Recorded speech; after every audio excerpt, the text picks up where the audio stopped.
Satyabama Institute of Science and Technology, Chennai and Sri Perumbudur.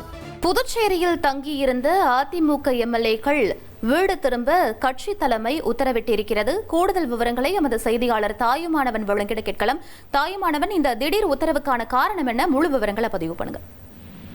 தமிழக சட்டமன்ற தேர்தல் முடிவு எதிரொலியாக யாருக்குமே பெரும்பான்மை என்பது கிடைக்காத ஒரு சூழல்ல தனிப்பெரும் கட்சியான தமிழக வெற்றி கழகம் 108 இடங்களை கைப்பற்றிருக்கக்கூடிய சூழல்ல 2 முறை ஆளுநரை சந்தித்து ஆட்சி அமைப்பதற்கு உரிமை கோரியிருந்தாங்க. ஆனா ஆளுநர் தரப்புல பெரும்பான்மையை நிரூபிக்க வேண்டிய கட்டாயம் இருப்பதாகவும், பெரும்பான்மை நிரூபித்தால்தான் ஆட்சியை அமைப்பதற்கு அழைப்பு விடுப்பதாகவும் குறிப்பிட்டுவிட்ட ஒரு சூழல்ல இன்னும் தமிழகத்துல யார் ஆட்சியை அமைக்கப் போகிறார்கள் என்ற ஒரு கேள்வி என்பது தொடர்ந்து வருது. இந்த நிலையில தான் அதிமுக எம்எல்ஏக்கள் கடந்த 2 தினங்களுக்கு முன்னதாக கிரீன்வே சாலையில் இருக்கக்கூடிய அதிமுக பொதுச்செயலாளர் எடப்பாடி பழனிசாமியை நேரில் சந்தித்து வாழ்த்து பெற்றாங்க. அந்த சந்திப்பின் போதே ஒரு சில எம்எல்ஏக்களுக்கு தவேகா தரப்புல தங்களுக்கான ஆதரவை வழங்குவதற்கு வாய்ப்பளிக்கும்படி கேட்கப்பட்டதால எடப்பாடி பழனிசாமி மற்றும் கட்சி தலைமையின் தரப்புல உடனடியாக எம்எல்ஏக்கள் அனைவருமே புதுச்சேரி ரெசார்ட்டுக்கு செல்லுமாறு உத்தரவு என்பது வழங்கப்பட்டு அதற்கான பணிகள் என்பது மேற்கொள்ளப்பட்டது. கடந்த 2 தினங்களாக புதுச்சேரி ரெசார்ட்ல தான் எம்எல்ஏக்கள் பலரும் தங்க வைக்கப்பட்டிருந்தாங்க.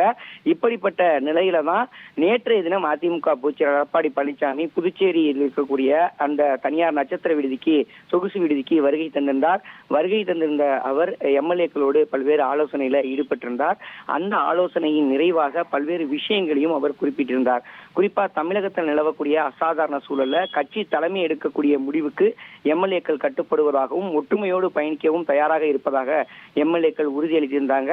மேலும் எம்எல்ஏக்கள்கிட்ட பேசிய அதிமுக பொதுச்செயலாளர் எடப்பாடி பழனிசாமி தவேகா தொடர்பு கொண்டு ஆதரவை கேட்டால் அழைப்பை துண்டித்து விடுங்கள், வலிமையான எதிர்காலம் அதிமுகவுக்கு இருப்பதாகவும் நாம் அனைவருமே ஒற்றுமையாக இருந்து வலிமையான ஒரு அடுத்தடுத்த அரசியல் நகர்வுகளை பொறுத்து ஒரு வலிமையான வாய்ப்புகளை ஏற்படுத்துவோம், அரசியல் சூழலை ஏற்படுத்துவோம் என்ற ஒரு கருத்துக்களை தெரிவித்துவிட்டு அவர் நேற்று இரவு வீடு திரும்பியிருந்தார்.